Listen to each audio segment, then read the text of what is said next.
हो सके तो सब्सक्राइब और शेयर कर दो। सब्सक्राइब करो यार, क्या बोलूँ मैं, एनालिटिक्स देख देख के परेशान हो गया हम लोग। माइनस। स्वागत है आपका एक नई वीडियो में। तो हमने पहले भी इस टॉपिक में वीडियो शूट कर रखी है कि जीसीके अकाउंट क्या होता है, कैसे एजेंट्स के ऊपर फ्रॉड कर लेते हैं, कैसे आपको बहुत सारी डिटेल्स, हिडन डिटेल्स शेयर नहीं करते हैं जो आपको जाननी चाहिए। तो आज के अभी मुझे बहुत सारे कमेंट्स आ रहे थे कि लोग आईआरसीसी में मेल कर रहे हैं, उनका मेल का रिप्लाई नहीं आ रहा है या उनका मेल जा नहीं पा रहा है। बहुत सारी प्रॉब्लम इश्यूज उसमें भी आ रहे हैं, टेक्निकल इशू आ रही है। बाकी आईआरसीसी मेल को रिवर्ट नहीं कर रहा बहुत लोगों की। तो उसके क्या स्टेप्स हैं, आपको कैसे उसको मेल करना है और आप क्या प्रोसीजर गलत कर रहे हैं जिसकी वजह से रिवर्ट नहीं आ रहा है, आज हम लोग सब कुछ बताएंगे। काफ़ी इन्फॉर्मेटिव होने वाला है सेशन, तो बने रहिए वीडियो के एंड तक।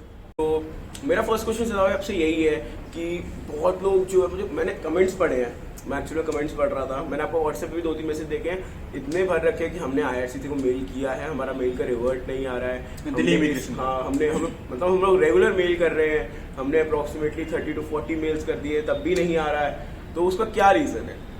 एक्चुअली फर्स्ट ऑफ ऑल सबसे इम्पोर्टेंट चीज़ जो होती है ना, वो होती है जीसीकी। आपके पास जीसीकी का होल्ड होना बहुत ज़रूरी है। ऐसा होता है कि बहुत से लोग एजेंट्स के थ्रू अप्लाई करते हैं, और एजेंट्स क्या होते हैं कि जीसीकी का होल्ड स्टूडेंट को नहीं देते। अब अगर आप जब मेल के लिए बोलोगे उनको, तो फिर वो क्या करेंगे, उनके पास आप एक इकलौते स्टूडेंट हो नहीं जिनका वो मेनटेन करने आता है। उनके पास कम से कम आप जैसे 50 से 100 केसेस होते हैं, तो उन सबको हैंडल करना। तो इसलिए सबसे इम्पोर्टेंट चीज़ है, जब भी आप कभी एजेंट्स हायर करो, उनसे ये पूछ लो कि जीसीकी का होल्ड। अब जीसीकी का होल्ड आने से ऐसा क्या हो जाएगा कि आपको मतलब कि काफ़ी इन्फॉर्मेशन हो जाएगी। सबसे इम्पोर्टेंट चीज़, जब आपके पास जीसीकी आएगा तो आप टाइम टू टाइम ट्रैक कर सकते हैं।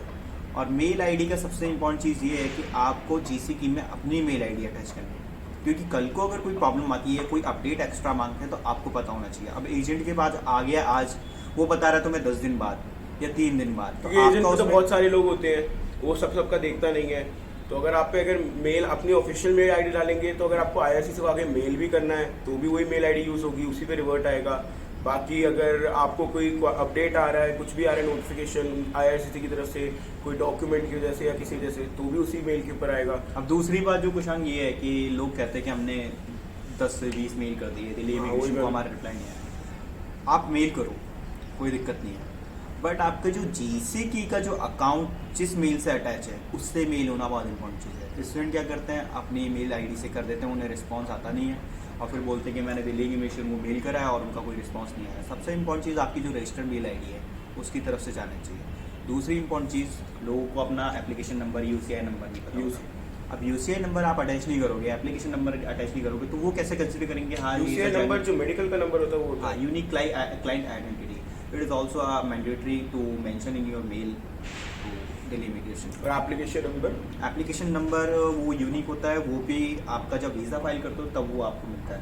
तो वो 2 इम्पॉर्टेंट चीज़। और अगर आपका बायोमेट्रिक डन हो गया तो उसके बारे में बताना है, मेडिकल अपडेट हो गया उसके बारे में बताना है। देन आफ्टर उसमें एक्सप्लेनेशन देना है कि आपका कब कब सब चीज़ें हुई थी, आपने कब फाइल लगाई थी और कितना टाइम हो गया। हम बायोमेट्रिक का पेज अटैच नहीं कर सकते उसके बारे में बताने से?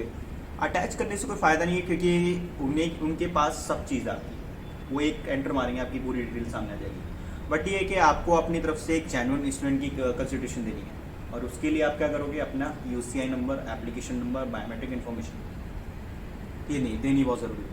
अब क्या होता है, हम लोग ये सारी चीज़ें अटैच कर देंगे उसके अंदर, लोग बोलते हैं कि फिर भी मेरा रिस्पॉन्स नहीं आया।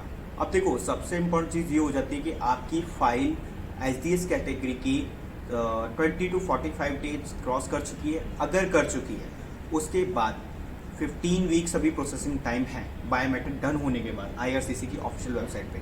सो प्रोबेबली 8 मंथ्स के बाद, 8 मंथ्स to 12 वीक्स के बाद, सॉरी मंथ नहीं, वीक्स के बाद आप इस चीज़ पे थोड़ा सा ध्यान दो, तब मेल करो, और तब उनको मेल करो और वेब फॉर्म फिल करो। वेब फॉर्म के लिए तो मैं नहीं बोलूँगा, क्योंकि बहुत से लोग क्या होता है, ब्लाइंडली वेब फॉर्म फिल करते जाते हैं और फिर उसके बाद उनका एक नेगेटिव फायदा नहीं है। नेगेटिव इम्पैक्ट तो नहीं पड़ता है, बट ये है कि उन्हें भी मतलब कि इरिटेशन होती है कि इतने सारे वेब फॉर्म आए हैं और फिर एक रिपीटेड क्वेरी है, तो उस चीज़ को अगर हम चाहे तो अपना जीसी का अकाउंट की डिटेल्स एजेंट हमसे शेयर नहीं कर रहा है, तो वो हम आईआरसीसी को मेल करके भी ले सकते हैं? नहीं, ऐसा कभी करना भी मत, और ऐसा कुछ मतलब कि उनकी तरफ से कोई रिस्पांस भी नहीं आने वाला है, क्योंकि होल्ड आपका है, आपका पर्सनल अकाउंट है, कोई और एजेंट उसे ऑपरेट कर रहा है, तो फिर वो ऐसा भी हो सकता है कि आपके उस मेल आईडी, उस जीसीकी को भी थोड़ा सा मतलब बंद कर दें, या फिर उसमें मतलब कि कोई रिपोर्ट रिपोर्ट डालते हैं। तो इसलिए ये चीज़ मत करना। अगर आप एजेंट हायर करते हो तो उससे सबसे इम्पोर्टेंट चीज़ जो पूछनी होती है कि आप मेरे को जीसी की डिटेल दोगे या नहीं। अगर नहीं दोगे तो आप टाइम टू टाइम जब मैं आपको बोलूँगा तब आपको चेक करनी पड़ेगी, क्योंकि आप अमाउंट देते हो एजेंट्स को और उस अमाउंट का क्या करते हो, वो सारा रख लेते हैं, लेकिन उसमें आपको कोई हेल्प नहीं करते हैं। रिसेंटली मैंने अक्सर देखा है जीसी के अकाउंट वही लोग रखते हैं जो लोग मतलब जिनका डायरेक्ट वो होता है, जो नॉर्मली मतलब किसी कंपनी के साथ सिचुएटेड नहीं होते हैं। अगर आप वैसे किसी को लेते हो अपने एजेंट तो ही रखते हैं। जैसे अगर हम आईडीबी से अगर किसी अच्छे मतलब प्लेटफॉर्म से अगर हम लोग एजेंट हायर करें तो वो लोग जीसी का अकाउंट दे देते हैं, क्योंकि वो उनके दिल में उनके मतलब उनके अंदर कोई मतलब कि कोई हिडन टर्म्स एंड कंडीशंस नहीं है। जीसी की क्यों होल्ड करके रखते हैं एजेंट्स? कल को आपको वीज़ा आ गया, वो आपसे एक अमाउंट की डिमांड करते हैं, एक मतलब ये भी बोलते हैं कि आपकी तो खुशी हो गई, आपका तो वीज़ा आ गया, कुछ पैसा दे दो। आप दोगे, आप 110% दोगे। आप खुश हो तब दोगे, नहीं तो आपका होल्ड उनके पास है जीसीकी का, तब आप दोगे। तो कहीं ना कहीं मजबूरी भी होती है और कहीं ना कहीं उनका मतलब कि एक मीन छुपा होता है कि हाँ मैं इस तरीके से ले लूँगा। तो मतलब कि एक प्रोबेबिलिटी है कि ये भी अप्रोक्सीमेटली कितने लेते हैं वो लोग? I don't know, but initiative में ये प्रोसेसिंग फीस ले लेते हैं और बाकी उसके बाद जब वीज़ा लग जाता है उसके बाद कुछ परसेंट या अमाउंट मांगते हैं। तो मेरे हिसाब से आप आईडीपी के थ्रू जाओ, कोई पैसा नहीं है, फ्री ऑफ कॉस्ट। वही मैं कह रहा था कि जो बाहर के एजेंट्स जो हायर करते हैं उन्हीं के साथ ऐसे फ्रॉड और वो इंटरनेशनल वो है काउंसलिंग सर्विस, तो वो मतलब कोई फ्रॉड भी नहीं है और आपको कहीं पैसा नहीं देना है और टाइम टू टाइम आपको अपडेट आएगा, जीसीडी आपको मिलेगा, सारी आपकी प्रोफाइलिंग मेंटेन करेंगे वो। तो उस चीज़ पे आप ध्यान दो। और अगर मेल करना है दिल्ली इमिग्रेशन को तो आपको यूसीआई एप्लीकेशन नंबर और अगर बायोमेट्रिक हो रखा है तो उसको भी मेंशन करो, देन उसको जस्टिफाई करो उस सारे पॉइंट्स को एंड देन मेल करो अपनी ऑफिशियल मेल आईडी से। वरना तो लोग बहुत सारे मेल करते हैं फिर बोलते हैं कि मेरा रिप्लाई नहीं आया, मुझे कुछ रिस्पॉन्स नहीं आया, मैं क्या करूँ। तो गाइस यही है। और अगर आपको और भी कोई मतलब की इन्फॉर्मेशन वीडियो चाहिए आप कमेंट में डालिए और हमारी प्रीवियस वीडियोस और हेल्प करो हम लोगों को थोड़ा सा ग्रो करने के लिए अंदर और अगर ग्रो करने के लिए और सजेशंस में डालो कि हम किस आपको जो भी डाउट आ रहा है, चाहे वो इससे रिलेटेड हो ना हो, मतलब अगर आपको किसी भी चीज़ में कोई भी स्टेप ऐसा लग रहा है इसमें आप फंस रहे हो या अटक रहे हो तो आप हमसे वो भी पूछ सकते हो, आपको पर्सनली रिप्लाई कर देंगे। या अगर उस पर कोई वास्ट टॉपिक होगा या ज़्यादा क्वारीज होगी तो हम वीडियो भी बना देंगे, ऐसी कोई प्रॉब्लम नहीं है।